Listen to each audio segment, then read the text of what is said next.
All of you. एक बार सभी लोग कंफर्म कर देंगे बेटा ऑडियो वीडियो क्लियर है। Everyone please confirm in the chat box, am I audible, am I visible clearly to all of you.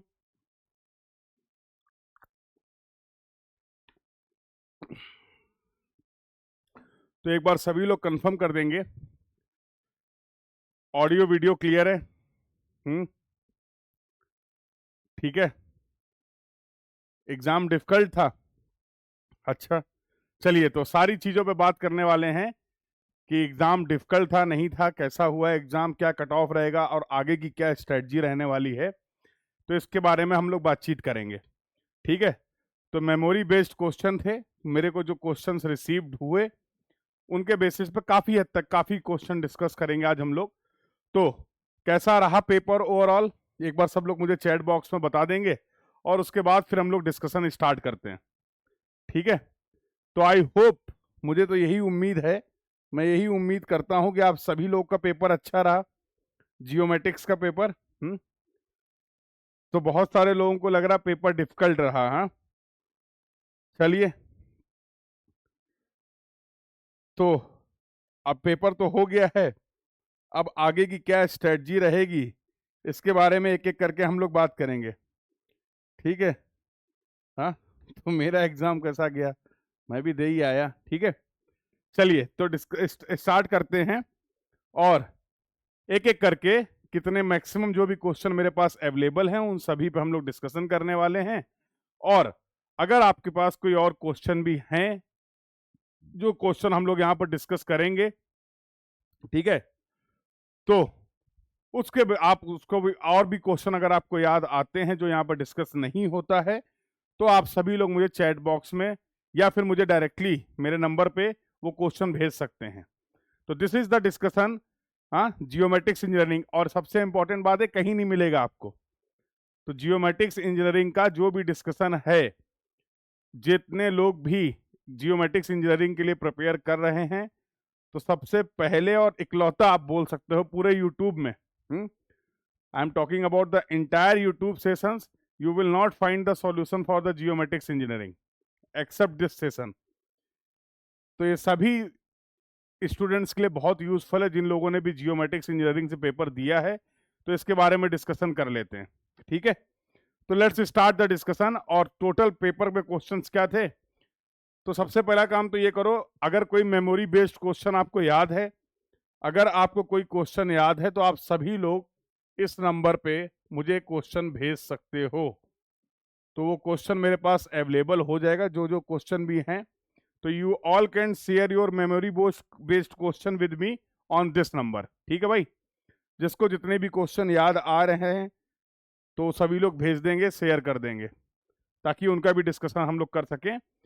और अभी मेरे पास जितने ऑलरेडी क्वेश्चन आ गए हैं उसके बारे में तो हम लोग बातचीत करने ही करने वाले हैं। तो सभी लोग एक बार सेशन को लाइक कर देंगे, शेयर कर देंगे और एनर्जी मेंटेन रखते हुए अब हम लोग इसका डिस्कशन स्टार्ट करते हैं। तो ये पहला क्वेश्चन है, पहले मैं थोड़ा सा ब्रीफ कर देता हूं, कुछ बातें ब्रीफ कर देता हूं जियोमेट्रिक्स 2026 के पेपर के बारे में। तो जियोमेट्रिक्स इंजीनियरिंग की अगर बात करें तो जिसका गेट 2026 का पेपर अभी हो चुका है, तो पेपर ठीक ही था एज सच। कितने क्वेश्चंस कैसे आए उन सभी क्वेश्चन पे बात कर लेते हैं, उन सभी पे डिस्कशन कर लेते हैं। तो डिस्कशन ये है कि पहला तो जनरल एप्टीट्यूड का सेक्शन था, और जनरल एप्टीट्यूड से और जैसा आपको पता है 5 क्वेश्चन 1 मार्क के थे और 5 क्वेश्चन 2 मार्क के थे। तो इसमें तो कोई दिक्कत नहीं है, टोटल 15 नंबर का ये आता है एज यूजुअल। इस बार भी 15 नंबर का ये देखने को मिला और मोस्टली इजी क्वेश्चन ही थे, बहुत ज़्यादा, हाँ, एप्टीट्यूड बहुत ज़्यादा डिफिकल्ट नहीं था। एप्टीट्यूड सभी पेपर में कॉमन है। तो आज आपका केमिकल इंजीनियरिंग का भी पेपर था, इसके साथ फिजिक्स, बहुत सारी ब्रांचेस का अलग अलग पेपर का था। और सेकेंड शिफ्ट में जितने भी पेपर हुए हैं, सेकेंड शिफ्ट में 2:30 से 5:30, 2:30 to 5:30 जितने भी पेपर हुए हैं, सब में एप्टीट्यूड सेम होगा। तो इसलिए मैं एप्टीट्यूड के क्वेश्चन पर डिस्कशन नहीं कर रहा हूं। अगर आप चाहोगे तो उस पर भी हम लोग एक सेपरेटली एक डिस्कशन कर लेंगे। ठीक है। इसके बाद आपका पार्ट ए था, जैसा आप सभी को पता है कोई भी चेंज नहीं था, और पार्ट ए जो था वो कॉमन था। पार्ट ए कॉमन था, इसके बाद हम लोग जनरली जो ऑप्ट करते हैं पार्ट B1, और पार्ट B1 में 11 क्वेश्चन, क्यों भाई 11 क्वेश्चन 1 मार्क के थे,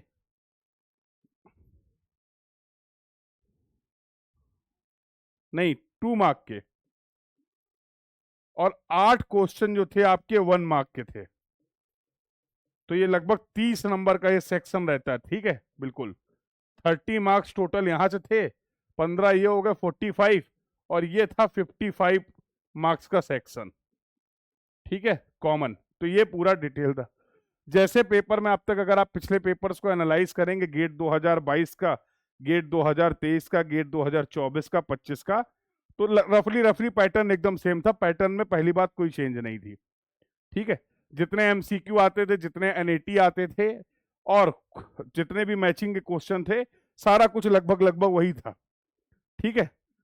तो अभी पूरा पेपर भी आ जाएगा, सो उसके सारे क्वेश्चंस भी हमारे पास अवेलेबल होंगे, तो एक बार फिर से डिस्कशन कर लेंगे। एज ऑफ नाउ, अब आउट ऑफ, तो ये तो अभी मैं डिस्कस नहीं कर रहा हूं, अगर मैं बात करूं यहाँ पर टोटल जो हमारे पास क्वेश्चन है 55 क्वेश्चन, ये 10 क्वेश्चन हो गए in the terms of question, और ये दोनों सेक्शन मिला के 55 क्वेश्चन। इनमें से लगभग लगभग 35 क्वेश्चन मेरे पास अवेलेबल है। मेमोरी बेस्ड अगर क्वेश्चन की बात करें, एक बार मैं क्लियर कर देता हूं, तो लगभग लगभग जितने आपको क्वेश्चंस याद होंगे वो सब यहां पर आ सकते हैं, आ गए होंगे। तो आज इस सेशन में मैं आपको टेक्निकल जियोमेट्रिक्स इंजीनियरिंग के 35 क्वेश्चन का डिस्कशन आप लोग के साथ करने वाला हूं, and that is I think अच्छा खासा नंबर है।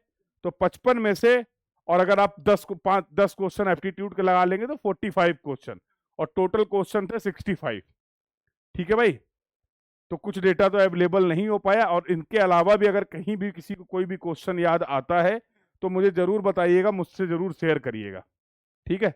और इस वीडियो को शेयर कर दीजिए अपने सभी उन स्टूडेंट्स के साथ जिन भी लोगों ने जियोमेट्रिक्स इंजीनियरिंग से पेपर दिया है, या जो भी जियोमेट्रिक्स इंजीनियरिंग के लिए प्रिपेयर कर रहे हैं, परेशान हैं, नहीं सारी चीजें मिल पा रही हैं, तो अब सारी चीजें आपको यहाँ पर मिलने वाली हैं। डिस्कशन स्टार्ट करते हैं, और ये था पहला क्वेश्चन, ठीक है। मार्किंग अब मुझे सच बहुत ज्यादा नहीं याद है, 1 मार्क का प्रॉब्लम था कि 2 मार्क का प्रॉब्लम था, आप लोग ने पेपर दिया है, आप लोग बता सकते हैं। चलिए, तो पहला क्वेश्चन पूछा गया, यहां पर पूछा गया match the following, part A की बात कर रहे हैं, कंपलसरी सेक्शन है। जिसको भी क्वेश्चन याद आ रहे हैं, मेमोरी बेस्ड क्वेश्चन जो भी है, ये मेरा नंबर आपके सामने है, आप इसमें शेयर कर सकते हैं, मुझसे कनेक्ट कर सकते हैं, जो भी आपके डाउट्स एंड क्वेरीज हैं इस पूरे प्रिपरेशन के दौरान। अगर आप civil engineering, geomatics engineering, architecture and planning के लिए प्रिपेयर कर रहा हूं, और for your kind information, I am not just कि मैं आपको इन पेपर के लिए गाइड कर रहा हूं, I have cleared all this paper, I have scored rank in GATE civil engineering, I have scored the rank in GATE geomatics engineering, I have scored the rank in GATE architecture and planning. तो उसी अपने experience को मैं आप लोग के साथ share कर रहा हूं कि आप भी कैसे रैंक को स्कोर कर सकते हैं, ठीक है। तो all these 3 papers I have qualified in a good with a good rank. चलिए, तो डिस्कशन को स्टार्ट करते हैं, और डिस्कशन में स्टार्ट करने में यहां पर कुछ जियोमेट्री आपको दी गई हैं, और इन जियोमेट्री को आपको इनके टाइप्स ऑफ एरर से रिलेट करना था। अगर किसी क्वेश्चन में कहीं पे भी कोई चेंज हो तो मुझे जरूर बता देना। इन्होंने बोला tiny graphics polygon, tiny graphics polygon, open polygon, overshoot and undershoot polygon with the in additional loops. और यहां पर आपको एरर दी गई है sliver polygon, dangle and weird polygon. जितने भी लोगों ने इस सेशन, इस चैनल पे प्रीवियस ईयर क्वेश्चन का डिस्कशन अटेंड किया था, अभी हम लोगों ने कल इस समय तक हम लोग प्रीवियस ईयर क्वेश्चन डिस्कस कर रहे थे, और उन प्रीवियस ईयर क्वेश्चन में इसका डिस्कशन हम लोगों ने किया था कि क्या होती है अंडरशूट एरर, क्या होती है ओवरशूट एरर, क्या होती है ओपन पॉलीगन, क्या एरर होती है polygon with the admissible loops. तो इन दोनों लेयर्स को, इन दोनों तरीके की एरर को हम लोगों ने डिस्कस किया था। ओपन पॉलीगन है, इसको भी हम लोग बोलते हैं डेंगल एरर, और polygon with the admissible loops की बात करें तो ये भी होता था अपना 2, ठीक है। टीनी ग्राफिक्स की अगर बात किया जाए, that will be referred as the, tiny graphics की बात किया जाए that will be referred as the sliver polygon, yes और नो। तो बचा क्या, हाँ, इसको कर देते हैं 2, तो polygon with the admissible loops, sorry सही था, तो polygon with the admissible loops dangle error, yes और नो। ओवरशूट और अंडरशूट की अगर बात करें, ओवरशूट तो आंसर आंसर बताते जाएंगे भाई सभी लोग। Sir how much cut off, cut off की बात कर लेंगे बेटा, पहले एक बार पेपर का डिस्कशन कर लेते हैं, then we will have the discussion for the cut off, कितना कट ऑफ होगा। और इसमें मैं तुम लोग को बिल्कुल भी परेशान ना करते हुए बहुत क्लियर बता देता हूं, कट ऑफ जो है वो लगभग लगभग प्रीवियस ईयर जैसा ही रहेगा, बहुत ज्यादा कट ऑफ में चेंज होने वाला नहीं है, ठीक है। तो don't worry for that, there will be no major change, बहुत ज्यादा चेंज नहीं होगा। तो भाई इसका क्या आंसर मार्क किया आप लोगों ने, इसका आंसर क्या मार्क किया है, यस और नो, किया था कि नहीं किया था, किया था या नहीं किया था। तो this is related to the weird polygon, तो based on the option available 1 2 2 3, तो मैं जाऊंगा, I will go with the option B. आप लोगों ने भी यही मार्क किया है, और अगर आप चाहें तो आप मुझे चैट बॉक्स में बता सकते हैं कि ये क्वेश्चन 1 मार्क का था या 2 मार्क का था। ठीक है भाई, क्लियर है, बोलो क्लियर है। तो अभी मैं सेशन में आपको क्वेश्चन और उनके आंसर क्या हो सकते हैं वो मैं बता रहा हूं, based on the memory based question that I have received. तो ये हो गया आपका पहला क्वेश्चन कॉमन सेक्शन का। दूसरा क्वेश्चन देखिए क्या बोला गया है, which one of the following option influence the precise plan image obtained from a विक्सन broom optical remote sensing sensor, ground optical instantaneous field of view, both DT and GIOV, ground optical projected field of view and sampling interval of the sensor। तो इसमें क्या answer mark किया है, हाँ, what you have marked for this, the correct answer for this question will be B। now let's move to the next question, question third की बात कर लेते हैं। in GNSS positioning the cycle slips are the most determinants for the estimating, cycle slips से कौन सा parameter यहां पर जो आपको दिए गए हैं, which one can be determined, which one can be determined. तो जो भी आंसर आपने मार्क किए हैं उनको एक बार चैट बॉक्स में जरूर बताते जाएंगे, सो दैट मुझे भी पता चलता रहे कि आपने क्या क्वेश्चन मार्क किए हैं, ठीक है, बोलो। तो अगर मैं बात करूं साइकिल स्लिप्स की हेल्प से, yes, integer ambiguity, integer ambiguity which can be determined, yes और no, very good very good. तो गौरव के आंसर में देख पा रहा हूं बी बिल्कुल सही है, अगर आपने बी मार्क किया है एब्सोल्युटली करेक्ट। चलिए साहब अगले क्वेश्चन की तरफ मूव करते हैं। ये सारे क्वेश्चन थे एग्जाम में, सही क्वेश्चन रिसीव हुए, मुझे सही क्वेश्चन रिसीव हुए हैं ना भैया। कहीं अगर कोई डेटा में, देखो मैं बिल्कुल ये बोल रहा हूं because all these are the memory based question, तो इनमें थोड़ा सा कहीं पे अगर कोई डेटा में कोई भी एरर है और आपको याद आता है तो लेट मी नो, उसको हम लोग करेक्ट कर लेंगे। अभी जो इंफॉर्मेशन मेरे पास है, अभी जो क्वेश्चन मेरे पास है उसके सॉल्यूशन आप लोग के साथ शेयर कर रहा हूं, उनके आंसर्स आपके साथ शेयर कर रहा हूं। The length of the highway was measured in 10 equal section, if the precision of the individual section measured is sigma, then what is the precision of the measured length of the highway। एक length को आपने major किया है 10 अलग अलग section में, हर एक section का प्रिसीजन जो है अगर उसको सिग्मा से रिप्रेजेंट करते हैं तो पूरे मेजरमेंट का प्रिसीजन क्या होगा, सिग्मा इंटू 10, बोलो, this should be the answer. अब कैसे होगा क्या होगा इसके बारे में फिर डिटेल में डिस्कस कर लेंगे, कैसे होगा क्या होगा कैसे होगा, दैट √10 बिल्कुल सही। तो अगर ये होगा तो that based on this sigma into √10 we will go with the option A. इसका आंसर ए मार्क करना था भाई आपको, क्लियर है। चलिए अगला क्वेश्चन देखिए। Consider a continuous random variable X which follows the normal distribution. एक कंटिन्यूअस रैंडम वेरिएबल है एक्स जो कि नॉर्मल डिस्ट्रीब्यूशन को फॉलो करता है। A sample of size n is equal to 25 is drawn from the distribution of X. Sample mean is 5 and the sample standard deviation is 15। Probability x is equal to 5। हाँ, निकाल पाए थे probability? x is equal to 5, mean और standard deviation अगर पता है तो I hope इसका आंसर भी आप लोगों ने निकालने की कोशिश की होगी। तो क्या आंसर आया होगा इसका? The answer will be 0 for this question. हाँ, तो अगर कहीं पे आपको लगता है कि सर किसी भी क्वेश्चन में डिटेल्ड सॉल्यूशन चाहिए तो आप बता सकते हैं अभी क्विकली। और मैं चाहूंगा डिटेल सॉल्यूशन की हम लोग बातचीत करेंगे जब एक बार ऑफिशियल क्वेश्चन पेपर अवेलेबल हो जाएगा। तो अब सारे क्वेश्चन हमारे पास ऑथेंटिक होंगे, इंफॉर्मेशन ऑथेंटिक होगी, then it will be correct. अभी जो इंफॉर्मेशन है उसके बेसिस पे आंसर देख लेते हैं। क्या बोलते हो भाई? क्लियर है? चलिए अगला क्वेश्चन जो अगर आपकी मैं बात करूं, question next question, which of the following is oblique or preserve in the Mercator projection. MSQ है ये, एमएसक्यू क्वेश्चन है। अब मुझे नंबर नहीं पता ये 1 मार्क का है कि 2 मार्क का है।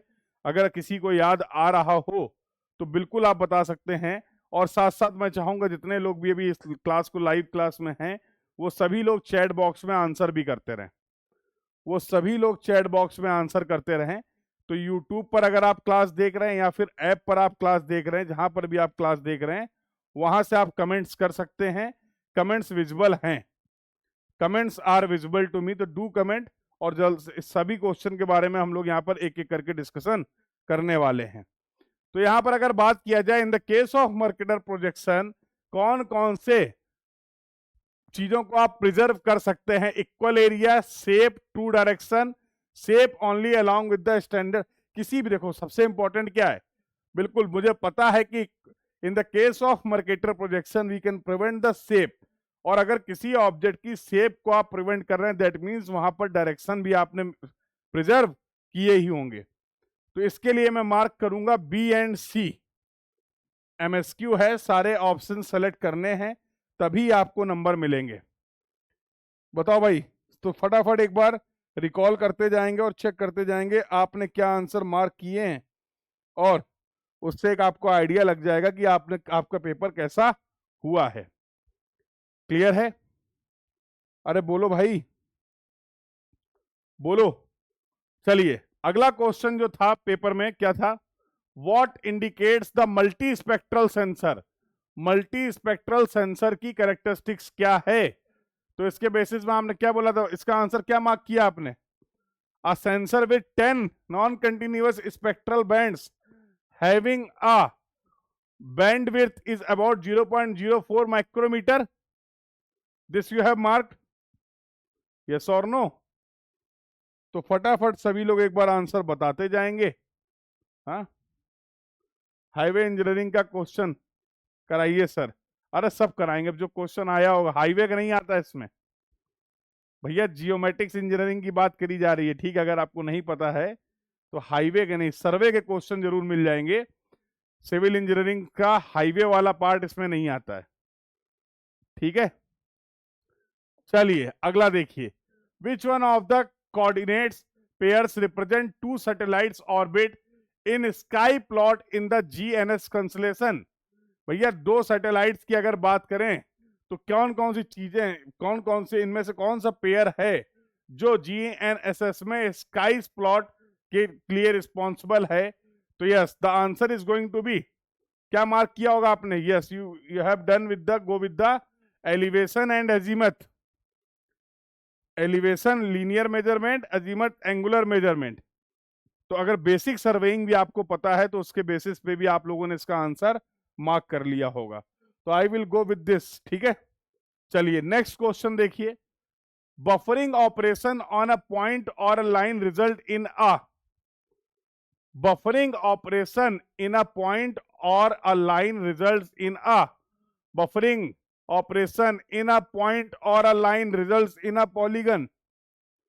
Results in a polygon, yes और no? Move to the next question, फटाफट अगले क्वेश्चन की बातचीत कर लेते हैं। अगला क्वेश्चन क्या बोल रहा है? If the following options the spectral bands of a remote sensing image are mapped to a colour of the display system, which of the following combination indicates the standard false color composite? false color composite के लिए कौन सा option mark करेंगे आप? For false colour composite कौन सा option mark करेंगे? तो comments, I can see the comments. थोड़ा सा दिक्कत हो रही है कमेंट्स पढ़ने में, तो एक बार मैं थोड़ा सा आपका कमेंट्स का फॉन्ट साइज बढ़ा लेता हूं, ठीक है?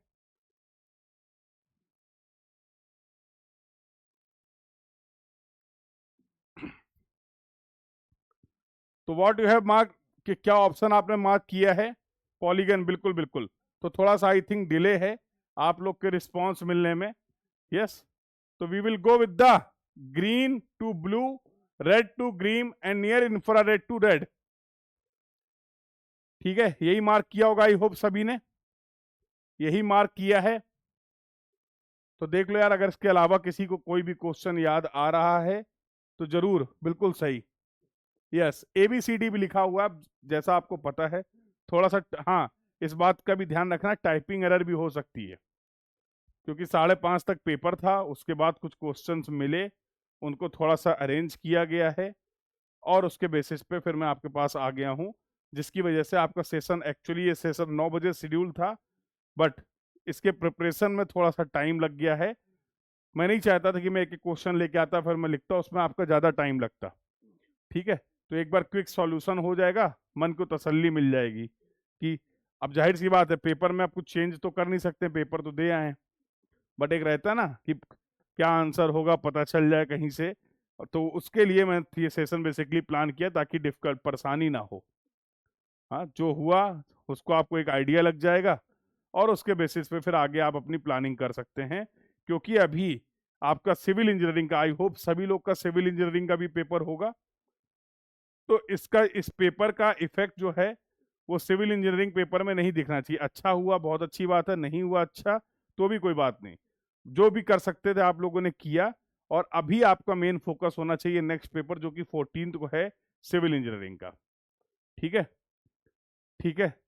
तो अर्पित, बिल्कुल अर्पित, आई कैन सी, मैंने स्टार्टिंग में एक नंबर भी शेयर किया है, वहां पर भी आप लोग, ये वहां ज्यादा अच्छा रहेगा, तो टीम से एक कोई ना कोई देख के उसको ऐड कर देगा। ठीक है, तो अगर किसी को कोई भी क्वेश्चन याद आ रहा है, किसी को कोई भी क्वेश्चन याद आ रहा है तो सभी लोग यहाँ पर शेयर कर सकते हैं। ठीक है, ठीक है, बहुत बढ़िया, क्लियर है भैया?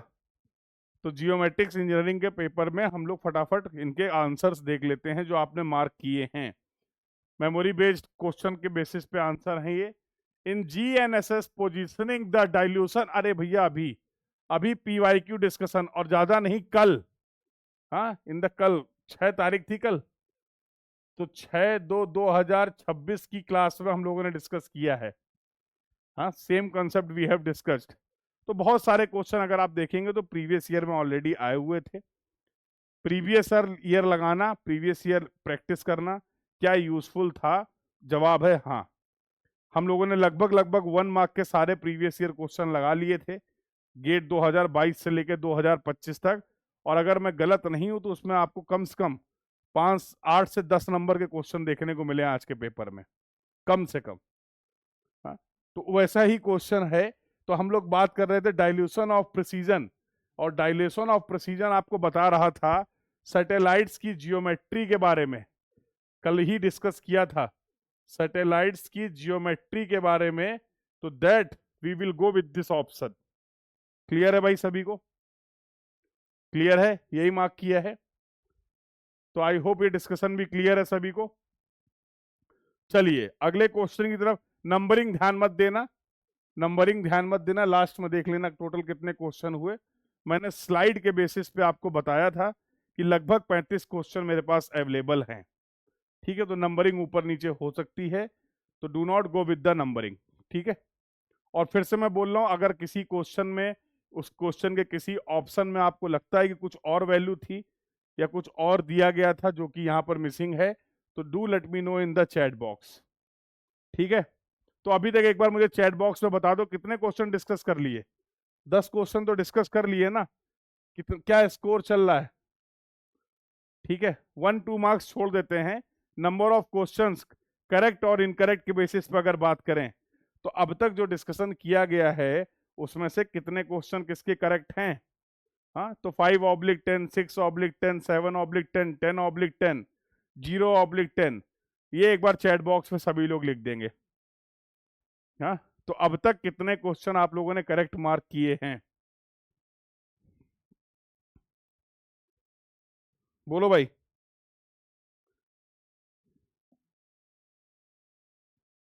सभी लोग एक बार चैट बॉक्स में मेंशन कर देंगे।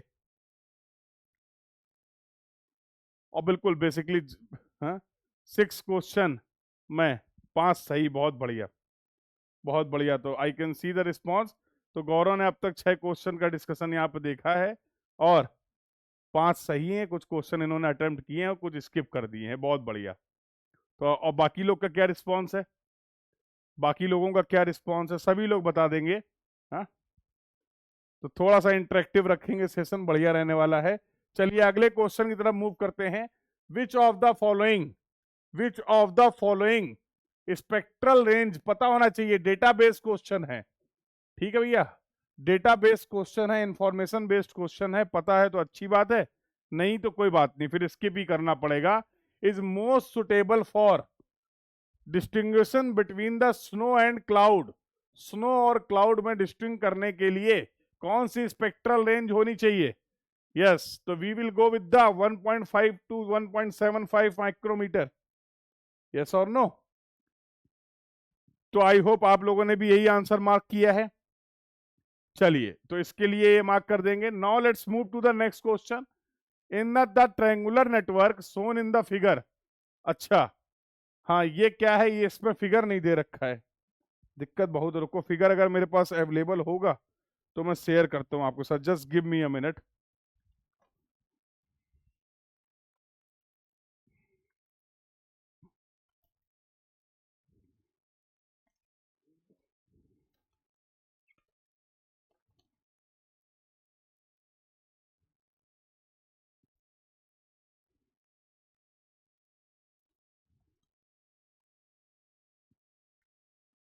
हाँ, तो मैं बिल्कुल मैं आपको बताता हूँ क्या फिगर दिया गया था। तो ये क्वेश्चन में क्या फिगर है मेरे पास अवेलेबल है, एक यहाँ पर आपको डायग्राम दिया गया है। यहाँ पर एक डायग्राम दिया गया था and the diagram was something like this. The diagram was something like this.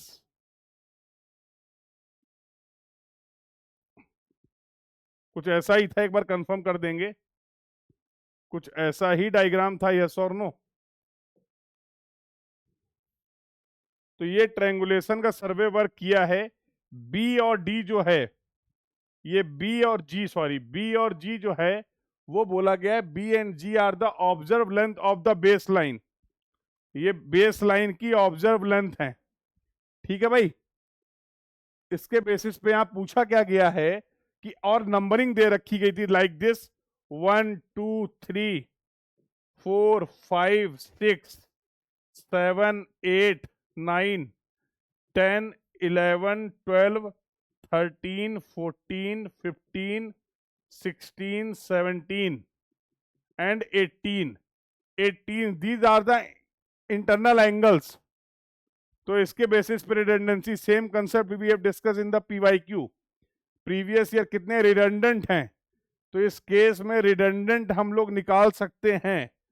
तो कितने टोटल पैरामीटर हैं, कितने पैरामीटर हैं? तो 18 तो एंगल हो गए, और साइड से एक बार देख लो, 19 20 21 22 23 24 25 26 27 28 29 30 31, यही है।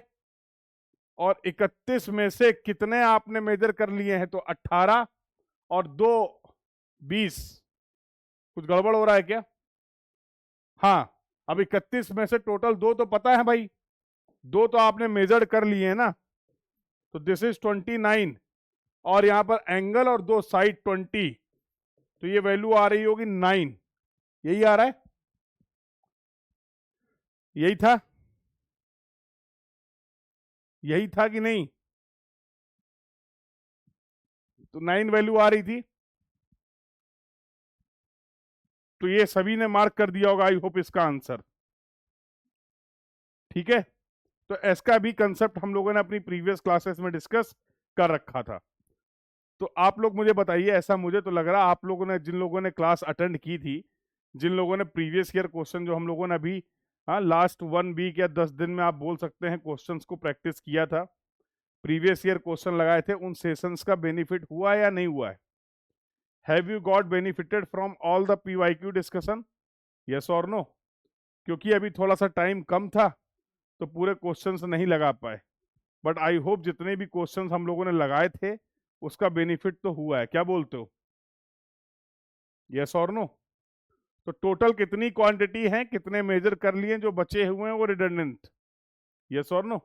तो इस कंसेप्ट के बेसिस पे, बेस्ड ऑन दिस कंसेप्ट, 9 इसका आंसर आ जाएगा। एनएटी था ये। ठीक है, 2 नंबर का प्रॉब्लम था आई गेस, ये 2 मार्क प्रॉब्लम था क्या? चलिए, तो अगला डिस्कशन करते हैं। Consider a random experiment of the rolling a fair die, the probability of getting the odd number less than 4। ये क्वेश्चन कोई बोल रहा था शायद, ये अभी किसी ने कमेंट किया था। हाँ, तो I have solve this question, और इसका आंसर अगर मैं गलत नहीं हूं तो इसका आंसर आ रहा 2/3। एक बार चेक कर लेंगे। इस क्वेश्चन की अगर आंसर की बात करेंगे, 2/3, this will be the answer, this will be the answer. Clear है? This will be the answer for this question. हाँ, तो रिस्पॉन्स क्या है एक बार मुझे बता दो चैट बॉक्स में। हाँ, काउंटिंग बीच बीच में बताते रहिए कितने क्वेश्चंस आपके सही हो रहे हैं। और फिर से मैं बोल रहा हूं, कहीं पे भी कोई भी अगर कंफ्यूजन हो, बिल्कुल ऐसा संभव है, बिल्कुल ऐसा पॉसिबल है कि कुछ चेंजेस हो एक्चुअल पेपर में, एक्चुअल क्वेश्चन में, और ये जो क्वेश्चन मुझे मिले हैं, जो मेरे पास अवेलेबल हैं। ठीक है, तो अगर किसी को भी किसी भी पॉइंट पे कोई भी करेक्शन याद आ रहा है जो कि एग्जाम में नहीं था, यहां पर अगर ऐसा है तो करेक्शन मुझे बता जरूर देना। ठीक है, बिल्कुल बिल्कुल बिल्कुल वही हम लोगों ने लिखा है, 2/3 शुड बी द आंसर। तो जितने क्वेश्चन मैं सॉल्व कर सकता था मैंने किए हैं। ठीक है, तो इसी बेसिस पे मैं आपको आंसर डिस्कस कर रहा हूं। चलिए, तो अगला मूव करते हैं। अगला, जितने क्वेश्चंस मेरे पास अवेलेबल, हाँ, कुछ क्वेश्चंस ऐसे भी थे जिनका पूरा डेटा नहीं याद था, तो वो क्वेश्चन मैंने हटा दिए। ठीक है, तो वो क्वेश्चन हटा दिए। बिल्कुल बिल्कुल बिल्कुल सही है भाई।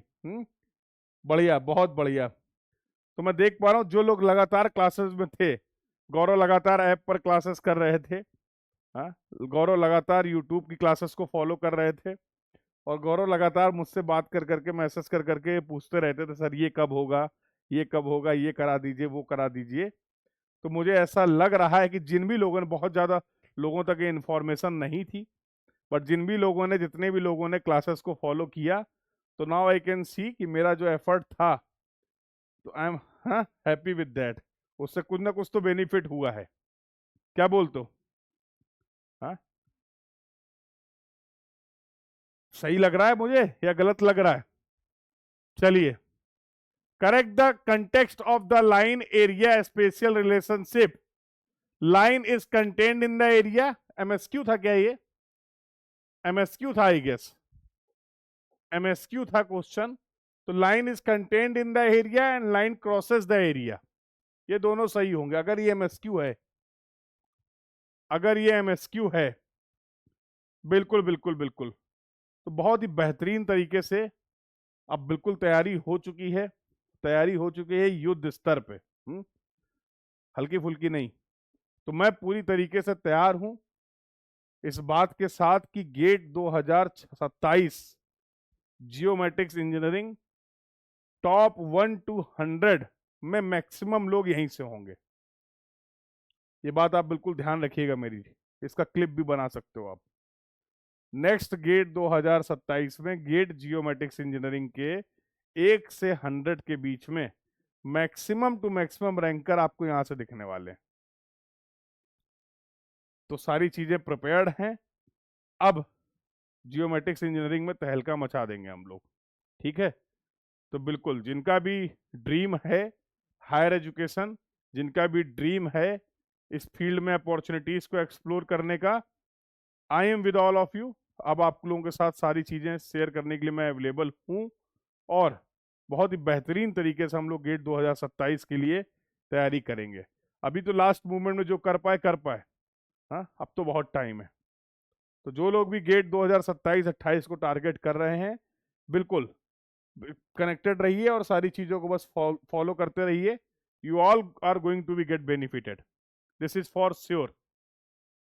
ठीक है भैया, चलिए अगला क्वेश्चन देख लेते हैं। अगला क्वेश्चन क्या था, which of the following is oblique or topological relationship elements in the GIS.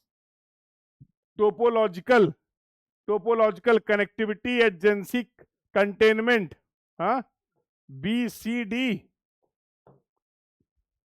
Topological, इसका भी पीवाईक्यू में क्वेश्चन था, तो एज इट इज क्वेश्चन नहीं आएंगे, बट आप you can see the concept they have repeated. इन्हीं कंसेप्ट पे बेस्ड पहले भी क्वेश्चन आए हुए थे, और इन्हीं कंसेप्ट पे बेस्ड फिर से क्वेश्चन आपको देखने को मिले। हाँ या ना? क्लियर है भाई? तो इसका आंसर आप लोगों ने, आई होप सभी लोगों ने करेक्टली मार्क कर दिया होगा। Now let's move to the next question. अगले क्वेश्चन की तरफ मूव करते हैं। बोला गया according to the first order ionospheric delay term, the time delay experienced by the GNS signal is directly proportional to the total electron content।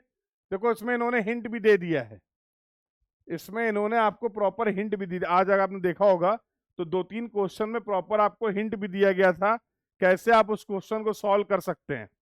तो इन्होंने बोला क्या रिलेशनशिप है, डायरेक्टली प्रोपोर्शनल टू टीईसी है, और इनवर्सली प्रोपोर्शनल है square of the frequency. हाँ, तो बेस्ड ऑन दिस दो आपको फ्रीक्वेंसी दे रखी गई हैं, उनका डिले फैक्टर क्या होगा, डिले फैक्टर क्या कैलकुलेट। तो relationship is given square of the inversely proportional to the square of the frequency. क्या बोलते हो? तो इसके बेसिस पे डेल्टा टी क्या रिलेशनशिप दे रखा है, एक्चुअल में रिलेशनशिप क्या होता है, delta T is directly proportional to T C और एफ स्क्वायर। अब इसके बेसिस पर अगर आपने फैक्टर कैलकुलेट किया होगा तो डेल्टा T1 और डेल्टा T2 क्या आ जाएगा? तो delta T1 divide by delta T2 is equal to F1 divide by F2 का होल स्क्वायर। यहां से आंसर आ जाएगा। क्या आंसर आ रहा है? तो आई होप इसका आंसर भी आप लोगों ने निकाल लिया होगा, और सारी वैल्यूज को पुट करेंगे तो जो आंसर मेरे पास अवेलेबल है अभी मैं आपके साथ वो शेयर कर ले रहा हूं और चेक कर लेंगे। तो this is going to be answer. यही करना है, यही करना है। हाँ ठीक है, कैलकुलेटर सही से आंसर नहीं, कैलकुलेटर में प्रैक्टिस करना होता भाई मेरे। कैलकुलेटर सही आंसर देगा। हाँ, कब देगा? कैलकुलेटर सही आंसर देगा जब आप उसमें सही इनपुट देंगे, देन ओनली। तो अगर गलत इनपुट देंगे तो गलत आउटपुट दे देगा वो। कैलकुलेटर का खुद का कोई अपना दिमाग नहीं, जो इनपुट दोगे वही आउटपुट मिलेगा। ठीक है, और वर्चुअल कैलकुलेटर में इसीलिए बोला जाता है कि बढ़िया से प्रैक्टिस कर लीजिए, क्योंकि फिजिकल कैलकुलेटर को यूज करने में हम लोग कंफर्टेबल होते हैं, वर्चुअल कैलकुलेटर में थोड़ी सी दिक्कत आती है। इसीलिए बोला जाता है प्रैक्टिस के दौरान वर्चुअल कैलकुलेटर का उपयोग करें ज्यादा से ज्यादा। क्लियर है भैया? हाँ, तो सही है, ये आंसर आप इसके बेसिस से मार्क कर सकते हैं। ये दे रखा गया 1227.60 divide by 1575.02 whole square, answer आ जाएगा। ठीक है, बोलो भाई, चलें अगला क्वेश्चन डिस्कस किया जाए। चलिए, तो काफी क्वेश्चन हो गए। Given data ambient 23 degree Celsius woodland kilogram, क्या डेटा स्केल है? Nominal, interval, ordinal, ratio. Options दे रखे गए हैं, बताओ भाई क्या मार्क किया है इसका? हाँ, तो फॉर दैट यही होगा क्या? क्या बोलते हो? तो इसके बेसिस पे you can mark the answer. ठीक है, ओके, क्लिक करने में डबल कैलकुलेट करता था। ठीक है, ठीक है। बट ओवरऑल ध्यान देने वाली बात यह है कि वर्चुअल कैलकुलेटर में प्रैक्टिस रिक्वायर्ड है, और उसका सबसे बेस्ट तरीका ये है कि जब भाई आप प्रिपेयर कर रहे हैं, प्रीवियस ईयर क्वेश्चन लगा रहे हैं या क्लास में क्वेश्चन को डिस्कस कर रहे हैं, तो ज़्यादा से ज़्यादा टाइम आप बिल्कुल ये कोशिश करिए कि आप वर्चुअल कैलकुलेटर का ही यूज कर रहे हैं, तो धीमे धीमे क्या हो जाएगा, आप कंफर्टेबल हो जाते हैं वर्चुअल कैलकुलेटर में। क्लियर भैया? क्लियर है ये बात सभी को? हाँ, तो ये आंसर इसका आप मार्क कर सकते हैं। तो इसका 2143, 2143 नहीं, we will go with the B, B के साथ जाएंगे। ठीक है, कितने लोग का ये आंसर सही है एक बार बता देंगे चैट बॉक्स में। जिन भी लोगों के आंसर सही हो रहे हैं तो एक बार मुझे चैट बॉक्स में बताते जरूर रहिए। ठीक है, अगले क्वेश्चन की तरफ चलें। हाँ, ये क्वेश्चन भी कर सकते थे आप लोग। कहाँ चला गया? चलो ये क्वेश्चन कर लो पहले, इसमें कुछ शायद डेटा मिसिंग, चलो देख लेंगे। बोल रहा था पहले यही कर लो यार, कोई दिक्कत नहीं।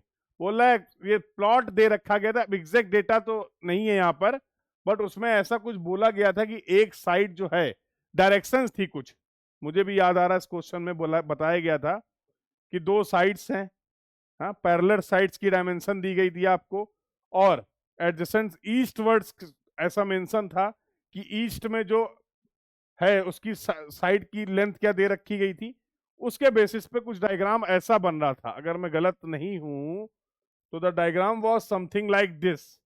तो टॉप 13.971, ये परपेंडिकुलर क्वेश्चन में गिवन था, ऐसा नहीं कि मैंने लिख दिया है, ये परपेंडिकुलर क्वेश्चन में गिवन था। एक बार आप लोग भी कंफर्म कर देंगे चैट बॉक्स में, याद आ रहा आपको? ऐसा ही कुछ था। तो टॉप साइड ये एग्जैक्टली ऐसे नहीं दिया था, लैंग्वेज दे रखी गई थी, और ये दे रखा गया 10.335, और देर लेफ्ट साइड 6.302, 5.047, यही था। तो एरिया अगर निकालना है तो क्या कर सकते हैं हम लोग, 13.971 प्लस 10.335 बाई 2, और ये डिस्टेंस चाहिए होती है, and that directly we can use, ये डायरेक्टली हम लोग यूज कर लेंगे। तो इसकी language as it is available नहीं है, बट जहां तक मुझे याद आ रहा है, और आप लोग को भी याद आ रहा होगा अगर आपने इस क्वेश्चन को एग्जाम में अटेम्प्ट किया होगा, I think this angle was clearly mention कि ये जो साइड है, ईस्टवर्ड साइड जो है वो परफेक्ट 90 डिग्री पे है, और उसकी लेंथ ये दे रखी है, ऐसा कुछ था। एक बार कंफर्म कर देंगे सभी लोग, ऐसा कुछ था, एक बार सभी लोग चैट बॉक्स में कंफर्म कर देंगे, यस और नो, बोलो भाई, ऐसा कुछ था।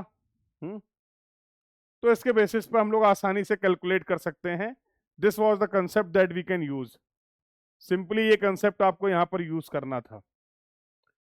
सभी लोगों ने निकाल लिया होगा इसका आंसर, यस और नो? क्वेश्चन समझना था? हाँ था, बिल्कुल था, ऐसा ही था। ठीक है, तो अभी जो इंफॉर्मेशन है उसके बेसिस पे ये होना चाहिए। एग्जैक्टली जब क्वेश्चन पेपर अभी आ जाएगा 2-4-5 दिन में, हाँ, अभी तो नहीं आएगा 2-4-5 दिन में, अभी पहले, अभी आज तो पेपर स्टार्ट हुआ है। टोटल 8 शिफ्ट में एग्जाम होना है, 2 शिफ्ट कंप्लीट हो गई हैं, अब कल होगा 2 शिफ्ट में, फिर अगले वीक 13 और 14, या 14 या 15, जो भी है। ठीक है, तो उसके बाद फिर पेपर अपलोड होंगे। तो एज ऑफ नाउ, और अभी भी काफी हद तक जितने भी क्वेश्चंस रिकॉल हो पाए या अवेलेबल हुए, मैं आप लोग के साथ डिस्कस कर रहा हूं, ताकि फिर से रिपीट कर दे रहा हूं, आप सभी लोगों को अभी मेन पेपर आपका देना है सिविल इंजीनियरिंग का। हाँ, तो सिविल इंजीनियरिंग की प्रिपरेशन आपकी इफेक्ट ना हो, तो इस पेपर का जो जैसा हुआ इसको अभी फिलहाल के लिए यहीं पे क्लोज कर देना है, ठीक है। अभी पूरा फोकस आपका होना चाहिए सिविल इंजीनियरिंग के लिए, तो मैं भी इसको अभी क्लोज कर दूंगा।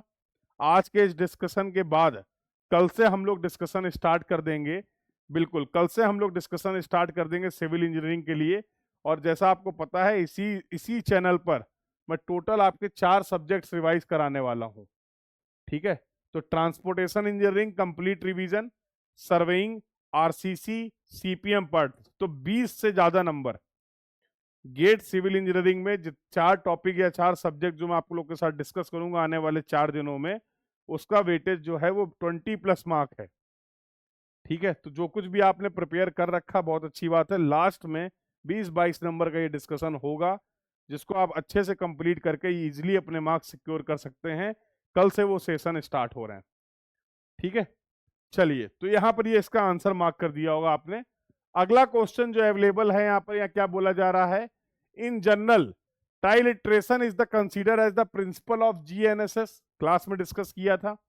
हाँ, आप बोलते थे जीपीएस में किसी पॉइंट को लोकेट करने के लिए 4 सैटेलाइट से कनेक्टिविटी रिक्वायर्ड है, तो बेसिक प्रिंसिपल क्या था, ट्राइलिट्रेशन था।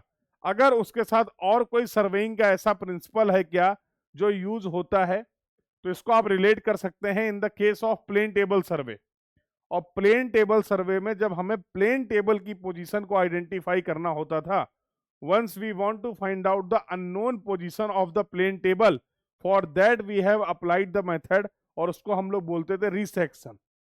तो वी कैन से कि जीपीएस या जीएनएसएस जो है दैट इज द कंबाइंड, यहां पर कंबाइंड प्रिंसिपल्स आप यूज कर रहे हैं ट्राइलिट्रेशन और रिसेक्शन के। तो उसके बेसिस पे आई विल गो विद द, ये एमएसक्यू क्वेश्चन था, ये एमएसक्यू क्वेश्चन है, और इसके बेसिस पे आई विल गो विद द, नहीं यहां पर एमसीक्यू है तो रिसेक्शन। अच्छा, यहां पर क्या बोल रखा है, ट्रायंगुलेशन तो पता ही, ट्राइलिट्रेशन तो पता ही है, और ट्राइलिट्रेशन के साथ साथ रिसेक्शन के कंसेप्ट भी यूज होंगे, और करते भी थे। 4 सैटेलाइट्स होते थे, सैटेलाइट्स 1 का कवरेज, सैटेलाइट्स 2 का कवरेज, सैटेलाइट्स 3 का कवरेज, और फिर आप बोलते थे सर चौथा सैटेलाइट, फिर आप बोलते थे सर चौथा सैटेलाइट्स कहां से इंटरसेक्ट करेगा, तो this is the position of the receiver from the 4th satellite. तो अननोन पोजीशन अगर आपको प्लेन टेबल के, अब यहां पर अननोन पोजीशन क्या है, यहाँ प्लेन टेबल नहीं है, यहां पर हम किसकी पोजीशन को फाइंड आउट करना चाह रहे हैं, तो here unknown position is referred as receiver position. Receiver की जो पोजीशन है that will be referred as the unknown position, clear है। तो उसके बेसिस पे we will go with the resection, resection के साथ हम लोग जाएंगे, क्लियर है भैया। यहां तक के डिस्कशन में किसी को कोई परेशानी, यहां तक के डिस्कशन में अगर किसी को कोई डाउट हो, कोई क्वेरी हो, तो आप बता सकते हैं, ठीक है। तो ये सेशन आपका ऐप पर भी लगातार अवेलेबल रहेगा, प्रेप हॉरिजन का ऐप आप लोग डाउनलोड कर सकते हैं। अब तक अगर आपने अपनी इस प्रिपरेशन के दौरान अगर आप प्रिपेयर कर रहे हैं सिविल इंजीनियरिंग के लिए, architecture, environmental science and engineering and science, या फिर जियोमेट्रिक्स के लिए, तो इन 4 पेपरों में अगर आप किसी भी पेपर के लिए प्रिपेयर कर रहे हैं, तो prep horizon is the app, जिसको डाउनलोड करके बहुत सारे फीचर्स हैं जो आप लोग के लिए स्टार्ट हैं, अवेलेबल हैं। आप ऐप में जाकर इसके पीवाईक्यू के मॉक टेस्ट दे सकते हैं इन सभी पेपर से related, all the PYQ mock test are available, और भी बहुत सारे सेशंस हैं जो लिए गए हैं, कंडक्ट किए गए हैं, उन सभी को फ्रीली एक्सेस कर सकते हैं। तो just download the Prep Horizon app and start your learning, start your preparation for upcoming GATE exam, ठीक है। तो जो लोग ऑलरेडी ऐप पर हैं बहुत अच्छी बात है, जो लोग ऐप पर नहीं हैं तो इस सेशन के दौरान या इसके बाद आप ऐप में सारे फीचर्स को, टेस्ट सीरीज को, मॉक टेस्ट को, पीवाईक्यू टेस्ट को एक्सेस कर सकते हैं, ठीक है भाई। और कहीं कोई दिक्कत आए तो डायरेक्टली मेरे से कनेक्ट कर सकते हैं। तो यहाँ पर कोई ऐसा नहीं होने वाला है कि आपको कोई दिक्कत हो, सभी के पास मेरा नंबर है, you all can connect with me directly regarding your doubts and queries for preparation, ठीक है। तो do access, all the mock test are free, सभी पेपर्स के पहले मॉक टेस्ट जो हैं आप लोग के लिए फ्री हैं, एक बार जाकर उनको एक्सपीरियंस करिए। और खासकर सिविल इंजीनियरिंग के लिए भी जो पेपर देने वाले हैं, PYQ is the most important thing. तो पीवाईक्यू के लिए प्रेप हॉरिजन ऐप पर आप डाउनलोड करके एक्सेस कर सकते हैं। मैं बता दूंगा अगर कोई दिक्कत होगी, अभी मैं बता दूंगा। अगला क्वेश्चन देखिए, अगला क्वेश्चन बोला गया for a camera having the focal length of 150 mm और फोटोग्राफ जो साइज है L इंटू बी, ये दे रखा गया 30 सेंटीमीटर इंटू 30 सेंटीमीटर का। What height above the ground is required for obtaining a vertical photograph? Area जो कवर करना है वो 9 किलोमीटर स्क्वायर का एरिया आपको कवर करना है, तो हाइट कितनी होनी चाहिए ये पूछा गया है। तो फोटोग्राफ का साइज आपको पता है और टोटल एरिया कितना कवर करना है ये भी आपको पता है, यस और नो। तो इसके बेसिस पे यहां पर आप स्केल निकाल सकते हैं, हाइट निकाल सकते हैं, S is equal to F upon capital H। तो इन दोनों इंफॉर्मेशन के बेसिस पे L इंटू बी और कैपिटल A, इसके बेसिस पे हम लोग फाइंड आउट करेंगे स्केल, और स्केल के बेसिस पे we will find out the H। ये अप्रोच लगा सकते हैं, क्या बोलते हो? In this way we can solve, यही कर सकते हैं भाई, यस और नो? ऐसा किया जा सकता है, यस और नो? तो आई थिंक जब आप in the question is related to the photogrammetry survey, concept पढ़े हैं, स्केल पढ़ाया है, इन्हीं क्लासेस में पढ़ाया है। हाँ, तो अगर आपने केवल और केवल पिछली 8-10 क्लासेस भी अटेंड करी होती, हाँ, तो गेट क्वालिफाई जरूर होता है, ये मैं बोल सकता हूँ।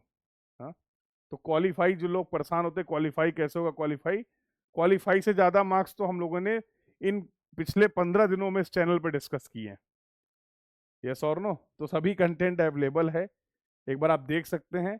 All the photogrammetry concept we have discussed, ठीक है? Photogrammetry, basics of GPS, GIS, remote sensing, previous year question, सब कुछ यहाँ पर अवेलेबल कराया गया आपको। तो जिन लोगों ने भी उसको सिस्टमेटिक वे में फॉलो किया है, मुझे पूरा यकीन है कि उनको इसका बेनिफिट मिला होगा, ठीक है? जिन लोगों ने नहीं किया है अभी कर सकते हैं, सारी चीजें अवेलेबल हैं और आगे भी अवेलेबल रहेंगी। तो भाई क्या आंसर आया था इसके बेसिस पे, कंफर्म करना चैट बॉक्स में। आई थिंक इसका आंसर जो आ रहा था 1500 metre, based on this concept इसका जो आंसर आएगा वो 1500 मीटर आ रहा था क्या? एक बार सभी लोग कंफर्म कर देना चैट बॉक्स में, everyone confirm in the chat box, इसका आंसर जो आ रहा था वो 1500 मीटर आ रहा था क्या? हाँ? बोलो भाई, एक बार कंफर्म जरूर कर देना, एक बार सभी लोग कंफर्म कर देंगे, ठीक है? तो जो लोग भी चैनल पर नए हैं सभी लोग चैनल को सब्सक्राइब कर लीजिए, ठीक है? क्योंकि यहाँ पर लगातार इन सभी पेपर से रिलेटेड, और कल से तो अब बिल्कुल खतरनाक तरीके से सिविल इंजीनियरिंग के लिए हम लोग डिस्कशन स्टार्ट कर रहे हैं, ठीक है? तो सिविल इंजीनियरिंग के लिए 4 पेपर बैक टू बैक, सारे इंपॉर्टेंट टॉपिक बहुत ही सिस्टमेटिक वे में, बहुत ही ऑर्गेनाइज्ड वे में डिस्कस किए जाएंगे। और जैसे ही सिविल इंजीनियरिंग का डिस्कशन हम लोग कंप्लीट कर लेंगे, इसके बाद का भी प्लान मैं आपको बता देता हूँ, ठीक है? एक बार चेक कर लेना, what ever is the calculation part, concept I have discussed, इसके बेसिस पे आंसर निकाला जा सकता है। क्लियर है भाई? क्लियर है? बोलो। नहीं है, देखो यहां पर एक चीज थोड़ा सा आपको ध्यान देनी पड़ेगी कि एरिया आपको दे रखा गया 9, ठीक है?